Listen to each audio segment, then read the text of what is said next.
اللہ علیہ وسلم نے فرمایا قیامت اس وقت تک قائم نہیں ہوگی جب تک قحطان قبیلے سے ایک شخص نہ نکل آئے جو لوگوں کو اپنی لاٹھیوں سے ہانکے گا، یعنی اس کا لوگوں پہ زبردست کنٹرول ہوگا۔ تو قحطان یہ ابو الیمن، یمن کی نسل جس سے چلی ہے نا، یمنیوں کی، تو یمنیوں میں ایک شخص پیدا ہوگا وہ قرب قیامت میں۔ چلیں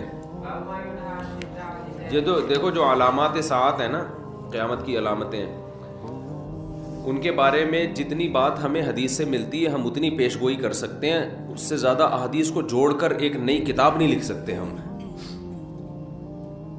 سمجھ رہے ہو؟ آج کل یہ بڑا مسئلہ چل رہا ہے مارکیٹ میں کہ یوٹیوب پہ کچھ اسکالرز آ رہے ہیں یا کچھ لوگوں نے نا پوری احادیث وہ جوڑ کے نا ایک پورا پیش گوئیاں کی ہوئی ہیں کہ اتنے سال میں صدام حسین دریافت ہوگا، پھر اس کے بعد یہ ہوگا، پھر اس کے بعد یہ ہوگا، پھر یہاں سے آپ ٹن ماریں گے، پھر یوں جائیں گے، پھر 300، پھر 2000 فلانے میں یہ ہوگا، تو پھر 6 میں یہ ہوگا۔ وہ جب نہیں ہوتا تو لوگ قرآن و سنت سے بدگمان ہوتے ہیں کہ دیکھو حدیثوں میں تو تھا لیکن ہوا کچھ بھی نہیں۔ ہر مجدون کے نام سے کتاب آئی تھی صدام حسین پہ، انہوں نے سب کچھ امام مہدی والی سے متعلق جتنی حدیث ہیں وہ سب فٹ کر کے، تو میں نے وہ کتاب پڑھی نہیں تھی۔ میں نے کہا یار یہ جو چیزیں نبی سے منسوس ہیں نا وہ تو ہم نے پڑھی ہوئی ہیں حدیث میں، یہ تو انہوں نے جوڑا ہے اپنے انداز سے جوڑا ہے نا۔ تو مجھے بہت لوگوں نے کہا یہ پڑھو، میں نے نہیں پڑھی۔ میں نے کہا میرا دل ہی نہیں آتا اس کے اوپر، پڑھ کے دماغ خراب ہوگا اور کچھ بھی نہیں ہوگا۔ تو جب صدام حسین کو پھانسی پہ لٹکا دیا نا تو وہ کتاب ہی غلط ثابت ہو گئی، کیونکہ اس میں یہ اتنی تھا کہ پھانسی پہ لٹکے گا، اس میں کچھ اور تھا کہ آگے جا کے بہت کچھ علاقے فتح کرنے اس نے۔ تو اس لیے یہ کام چھوڑ دینا چاہیے۔ جو چیز جتنی مبہم حدیث میں رکھی ہے اس میں کوئی حکمت ہے تو اس کو مبہم طور پر ہی بیان کرنا چاہیے۔ تو جو ہے جیسے یاجوج ماجوج کا ہے، بس اس کو اجمالی طور پر ہمارا عقیدہ ہے کہ یاجوج ماجوج دنیا میں کہیں ہیں اور ایک نہ ایک دن نکلیں گے، حضرت عیسیٰ علیہ السلام ان کو قتل کریں گے۔ تو کیا ہیں کہاں ہیں ہمیں معلوم نہیں ہے۔ حضرت عیسیٰ ابن مریم نازل ہوں گے، ان کے بارے میں اتنی حد تفصیل جو ہمیں بتا دی گئی ہے، دمشق میں آئیں گے، ٹھیک ہے نا، مسجد کے مینار پہ اتریں گے، یہ بات ہمیں بتا دی گئی ہے۔ انہی کے دور میں امام مہدی بھی ہوں گے، امام مہدی ان کو نماز کے لیے آگے کریں گے مگر وہ نماز کے لیے آگے نہیں بڑھیں گے۔ بس کس سن میں آئیں گے اس کا قرآن و سنت میں کوئی تذکرہ نہیں ملا۔ آئیں گے دمشق میں، صحیح ہے نا؟ نہیں میں نے کبھی نہیں کہا 2025 میں۔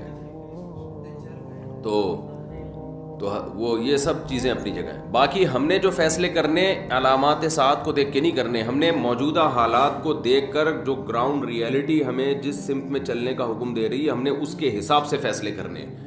سمجھتے ہو کہ نہیں سمجھتے؟ مثال کے طور پر ہوتا ہی کوئی بھی آدمی خروج کرنا شروع کر دیتا ہے اسٹیٹ کے خلاف، یا کہیں بھی کسی ملک میں دھماکے شروع کر دیتا ہے اور کہتا ہے اصل میں خراسان سے ایک لشکر نکلنے والا ہے، حدیث میں آتا ہے، تو میں اس لشکر کے لیے لشکر تیار کر رہا ہوں چھوٹا، تاکہ وہ بڑے لشکر میں ضم ہو جائے۔ یہ چل رہا ہے مارکیٹ میں۔ تو بس امام مہدی آنے والے ہیں، تو وہ دیکھو حدیثوں میں تو آتا ہے جب یہ ہوگا تو پھر وہ دیکھو ابھی امام مہدی آنے والے ہیں، ابھی یہ دھماکہ کرنا ہے، ہم نے فلاں جگہ بم رکھنا ہے، تو بھائی لشکر تیار ہو رہا ہے نا، تو خلاف خلیفہ بھی آ رہا ہے، تو ہم امام مہدی کے ساتھ ملیں گے۔ تو آپ کہو بھائی کب آ رہے ہیں؟ بھائی حدیثوں میں ملتا ہے دیکھو، تو وہ یہ لشکر ہوگا، اور خراسان میں ابھی دیکھو بم پھٹائے کہ نہیں پھٹا، تو یہ وہی امام مہدی کا لشکر تیار ہو رہا ہے۔ بھائی ہمیں کیا پتہ یہ وہ والا ہے یا وہ والا بم پھٹائے یا وہ والا جو امام مہدی کے دور میں پھٹے گا وہ بعد میں جا کے پھٹے گا، ہمیں کیا پتہ یار۔ تو وہ جب اللہ نے جو کام کرنا ہے وہ اللہ کو کرنے دو، آپ اپنے حساب سے دیکھ کے چلو گے، سمجھتے ہو؟ تو لوگوں کی صلاحیتوں کو بہت ضائع کیا جاتا ہے، سمجھتے ہو؟ جب وہ ہوگا تو وہ اس کی علامات پوری بتائی گئی ہیں کہ جو ہے نا وہ پتہ چل جائے گا آپ کو۔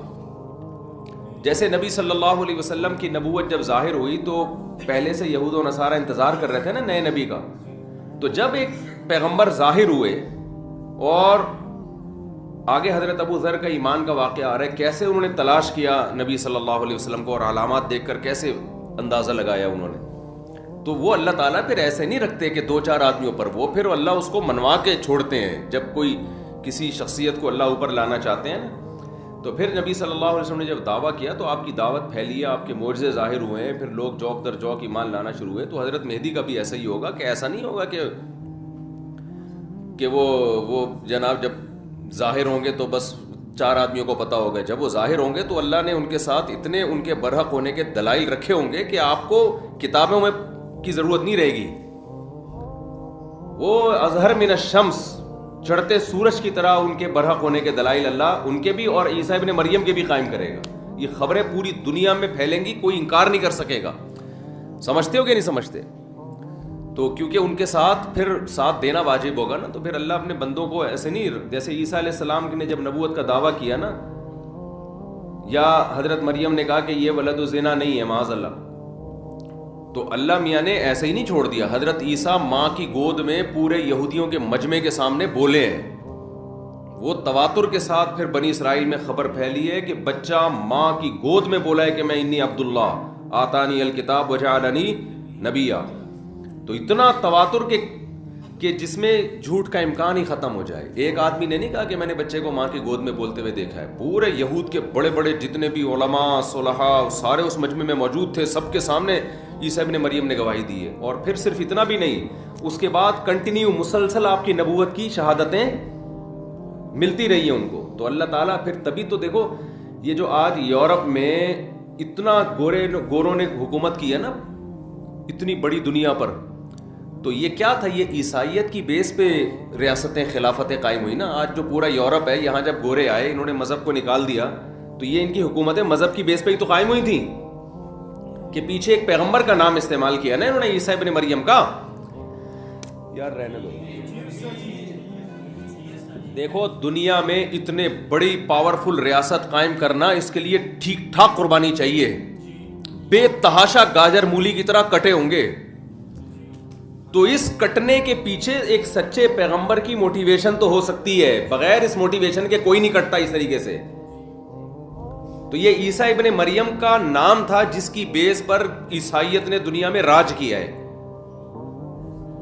ورنہ یہ نہ بنتا یہ آج پورا لندن اور یہ فرانس اور یہ جتنے بھی یورپ کے کنٹریز ہیں، اور اس کے لیے تو ہمارے ریاستیں بھی انہی کے ہاتھ میں تھی نا، اتنے پھیلے دنیا میں. ماضی کی بات کر رہا ہوں. تو یہ سارا اس کے پیچھے تو یہ موٹیویشن اتنی بڑی انسانیت کو مل کیسے گئی؟ تو وہ اخبار متواترہ سے ملتی ہے، اخبار آحاد سے نہیں ملتی. یعنی لاکھوں لوگ بیان کر رہے ہوتے ہیں ہم نے اپنی آنکھوں سے دیکھا ہے حضرت عیسیٰ کی تعلیمات بھی اور ان کی سیرت بھی. اس کے بعد جا کے لوگ، جیسے نبی صلی اللہ علیہ وسلم کا تھا، تو اس کے بعد جب اسلام آیا تو پھر وہ کتنی بڑی بڑی ریاستوں سے تھوڑے تھوڑے مسلمانوں کی جنگیں ہوئی ہیں. تو وہ کیوں فتح ہوئی؟ ان کے پیچھے رسول اللہ صلی اللہ علیہ وسلم کی شخصیت تھی. تو لوگ ان پر ایمان لے کر آئے. تو یہ ایمان اتنا پاورفل تھا کہ یہ دو چار خبروں والا ایمان نہیں تھا. ہزاروں لوگوں نے آپ کی سیرت کو دیکھا، پھر لاکھوں نے اس کو نقل کیا. تو وہ جو موٹیویشن ملی اس سے پوری یہ پہلے بنو امیہ کی خلافت، اندلس کی خلافت، بنو عباس کی خلافت، پھر خلافت عثمانیہ، یہ ساری چیزیں سمجھتا ہے کہ نہیں سمجھتا؟ اور آج بھی جو جنگیں ہو رہی ہیں، اگر مسلمان زندہ باقی رہ گئے ہیں تھوڑے سے، تو اس کے پیچھے مذہب کی موٹیویشن ہے. تو یہ جعلی چیزوں کی موٹیویشن اتنی پاورفل نہیں ہوتی. بتانے کا مقصد یہ ہے. تو یہ خود یہ جو سب سے پہلے یہودیوں نے دنیا پہ حکومت کی، پھر عیسائیوں نے، پھر اسلام نے، تو ہمیشہ بڑی بڑی ریاستیں آسمانی مذہب ہی کی قائم ہوئی ہیں. تو خود یہ بات بھی آسمانی مذاہب کے سچے ہونے کی دلیل ہے. کسی باطل بیس پر اتنی بڑی ریاستیں قائم ہوتی نہیں ہیں، کیونکہ اس کے لیے ٹھیک ٹھاک قربانی چاہیے. وہ قربانی حب مال اور حب جاہ والے دیتے نہیں ہیں، الا یہ کہ پاور بہت ہو تو پھر دے دیتے ہیں. وہ پھر تو قربانی رہتی نہیں نا. عمرو ابن دینار کہتے ہیں حضرت جابر بن عبداللہ رضی اللہ عنہ کو یہ کہتے ہوئے سنا کہ ہم نے نبی کے ساتھ ایک غزوے میں شریک ہوئے تو مہاجرین میں بھی کچھ لوگ آپ کے ساتھ آ گئے، حتیٰ کثروا، مہاجرین بہت ہو گئے. وکان من المہاجرین رجل اللعاب، مہاجرین میں ایک شخص تھا جو مزاح بہت کرتا تھا. ان کی عادت کیا تھی؟ مزاح کی. تو انہوں نے کیا کیا؟ فکسا انصاریا، کسی انصاری صحابی کے جو پشت ہے نا اس پہ ہاتھ مارا، کولوں پہ ہاتھ مارا ایسے مذاق میں. ان کو غصہ آ گیا.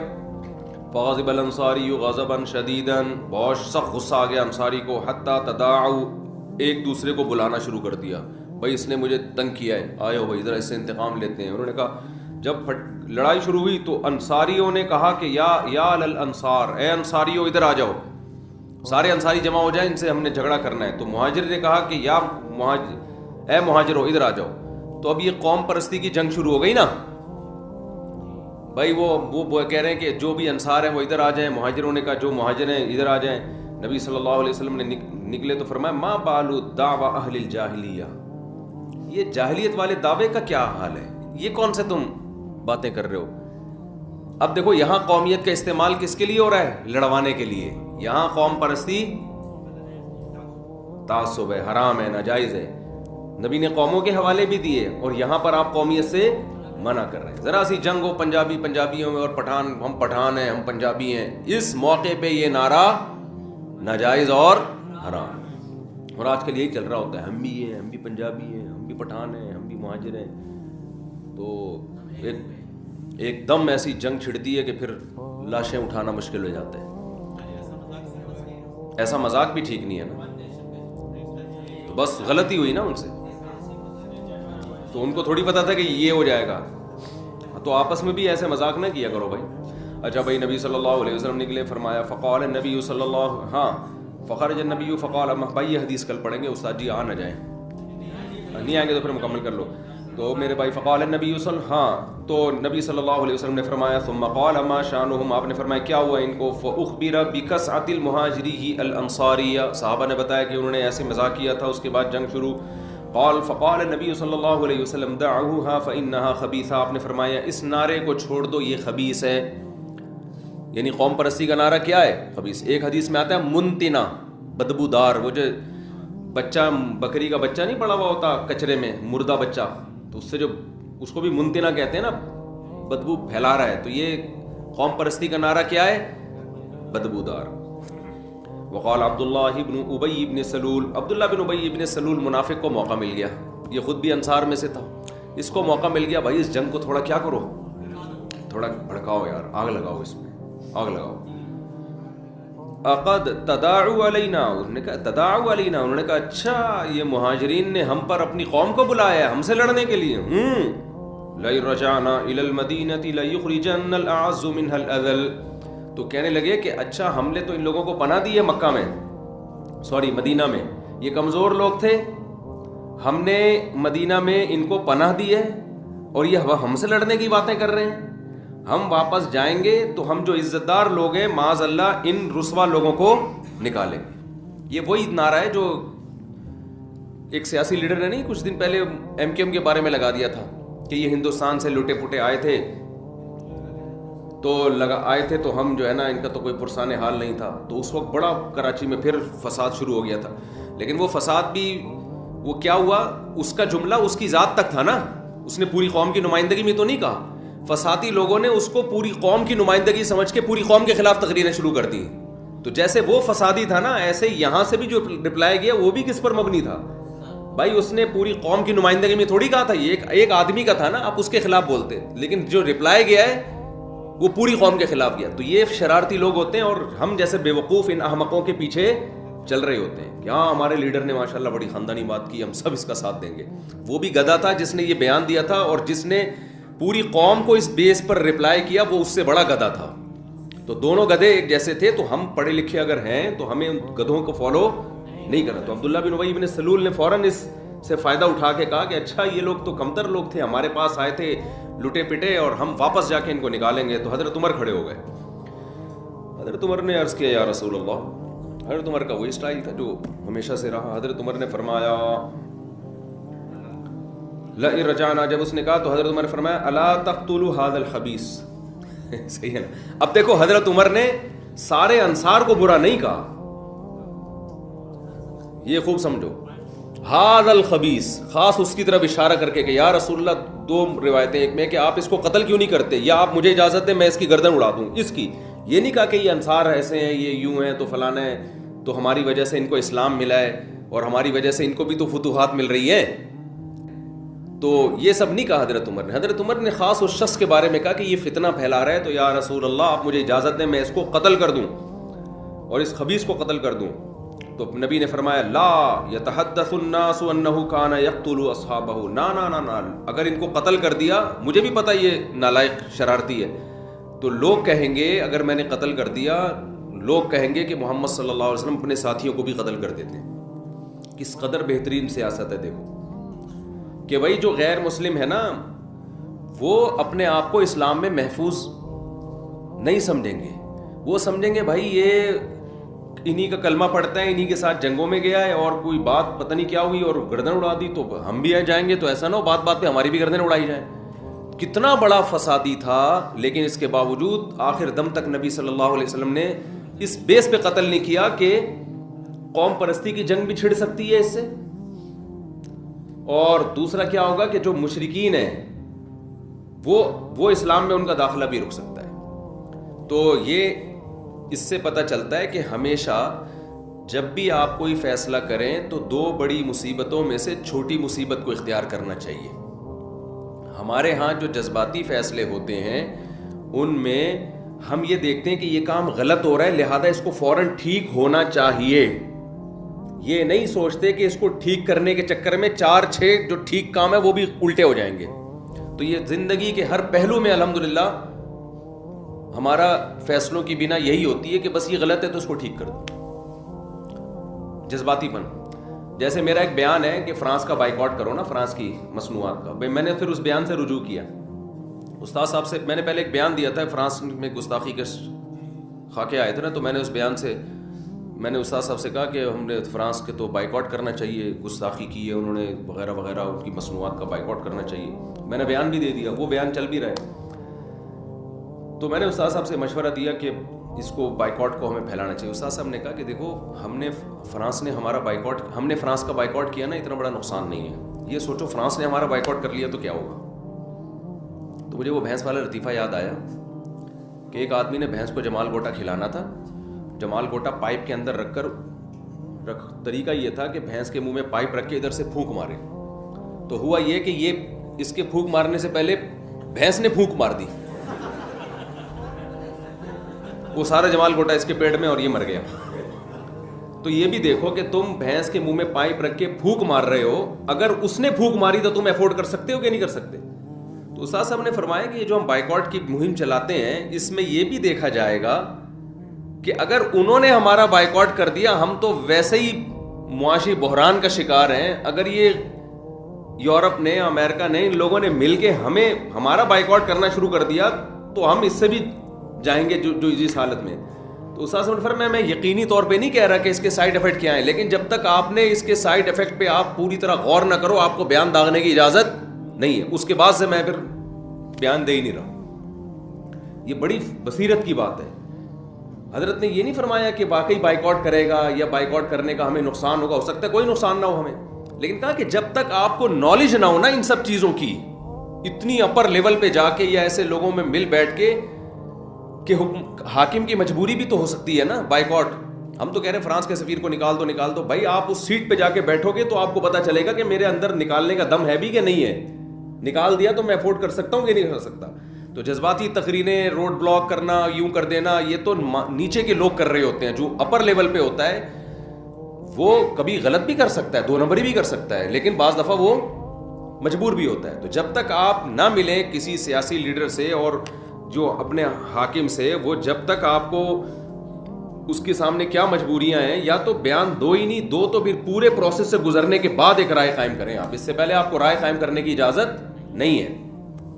سمجھتے ہو یہ نبی کی سیرت سے ہی میں پتہ چلتا ہے، اتنا بڑا منافق تھا لیکن آپ نے گردن نہیں اڑائی اس کی، اس لیے کہ جو امیج دنیا میں جاتا وہ امیج اچھا نہیں جاتا۔ تو کس کو دنیا میں بتاتے کہ بھئی یہ منافق تھا، یہ 2 نمبر تھا، تو یہ تو اس کو ایکسپلین کرنا اچھا خاصا مشکل کام بن جاتا ہے۔ سمجھتے ہو کہ نہیں سمجھتے؟ ارشاد۔